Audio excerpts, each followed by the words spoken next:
তো ভিডিও শুরুতে একটা কল ব্যাক। গত ভিডিওতে আমি মেহজাবিনের সার্জারি নিয়ে কথা বলেছিলাম। ভিডিওটা পাবলিশ হওয়ার পরে মেহজাবিন আবার একবার সার্জারি করে। তার চিক দেখুন কতখানি উঁচু হয়ে গেছে, তার চোখ ছোট হয়ে গেছে, কি একটা বাজে অবস্থা। এগুলো করার দরকার আছে?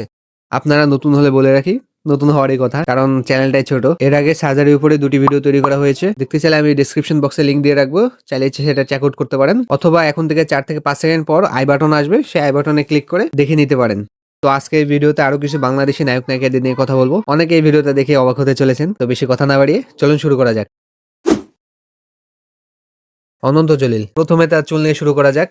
এটা তো একবারে ক্লিয়ার যে তিনি নকল চুল ব্যবহার করেন, দেখে বোঝা যায়। কারণ নকল চুল না হলে চুল এতটা ডেন্স হয় না, আর চুল এরকমও দেখায় না, খুবই আর্টিফিশিয়াল লাগে তার চুল দেখতে। আর্টিফিশিয়াল না হলে তার চুলের লাইন এতটা সোজা হয় না, অ্যাটলিস্ট এই বয়সে এসে। তার চুলের ব্যাপারে আসলে তেমন কিছু বলার নাই, আপনারা কম বেশি বুঝতে পারেন। আমি যেটা নিয়ে কথা বলতে চাচ্ছি সেটা হচ্ছে তার মুখ।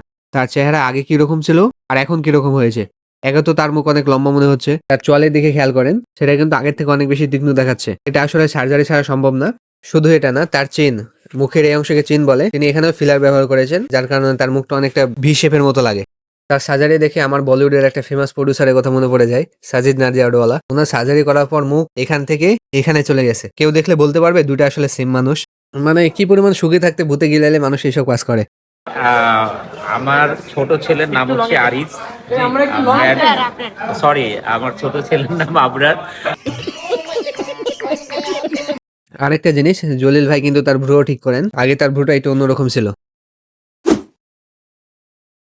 কেয়া পায়েল, আমি লাস্ট ভিডিওতে বলেছিলাম নায়িকারা প্রধানত 4 থেকে 5 ধরনের সার্জারি বেশি করে থাকে। প্রথমটি হলো লিপ ফিলার, ঠোঁট মুটো করার জন্য যে সার্জারি হয়ে থাকে। দ্বিতীয়টা চিক, মুখের এই অংশকে চিক বলে, এখানে সার্জারি করে উঁচু করা হয়। 3 নাম্বারটা জ লাইন। 4 নাম্বারটা হলো বোটক্স, যেটা বয়স্কের ভার কমানোর জন্য বড় বড় সেলিব্রিটিরা ইউজ করে থাকে।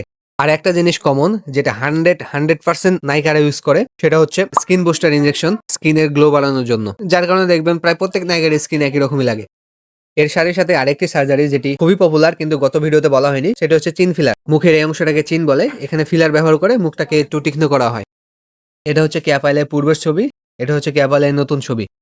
এটা হচ্ছে কেয়া পায়েলের কিছু বছর আগের ভিডিও, আর এটা হচ্ছে এই বছরের ভিডিও। তফাৎ আপনারা লক্ষ্য করতে পারছেন, তার মুখটা আগে অনেকখানি গোলগাল ছিল, এখন সেটা অনেকটা তীক্ষ্ণ হয়েছে। আর এটা তো এমনি এমনি সম্ভব না, তিনি তার ঠোঁটে এবং চিনে ফিলার ব্যবহার করেছেন। তার সাথে সাথে ইনজেকশন তো আছে, যেটা বললাম শতভাগ নায়িকারা ইউজ করে তার স্কিনের গ্লো বাড়ানোর জন্য।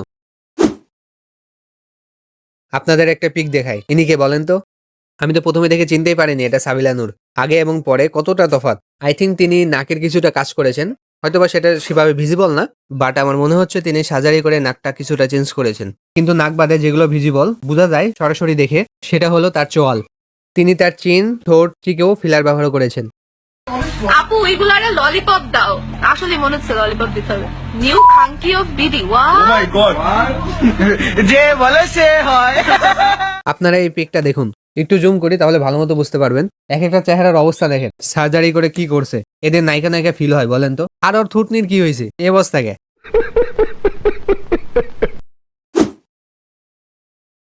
তানজিন তিশা, আজকাল তাকে নাটকের থেকে বিভিন্ন জায়গায় নাচতে বেশি দেখা যায়।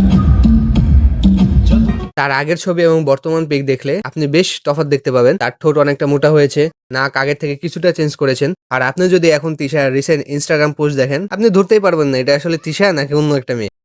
বলেন তো, এটা কোনো দিক দিয়ে বোঝা যায় এটা তানজিন তিশা? মানে কি বলবো, যাই হোক। আমার নাম নাজিফা, আমি খেতে অনেক বেশি পছন্দ করি।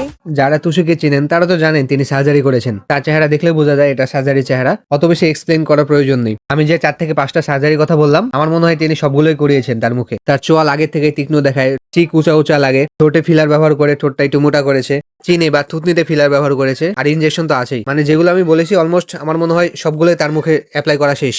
কিন্তু এখন সমস্যার বিষয় হচ্ছে, তার যদি এই লুকটা মেনটেন করতে হয় তাকে বারবার সেম সার্জারি করে যেতে হবে। কারণ প্লাস্টিক সার্জারি অথবা যে ফিলারগুলো তিনি ব্যবহার করেছেন এগুলো চিরস্থায়ী নয়, এগুলো নির্দিষ্ট মেয়াদ থাকে, মেয়াদ শেষ হয়ে গেলে এগুলো শেষ হয়ে যাবে। আর তিনি যদি আবার সার্জারি না করেন তাহলে আগের অবস্থায় অথবা আগে থেকে আরো খারাপ অবস্থায় চলে যাবে।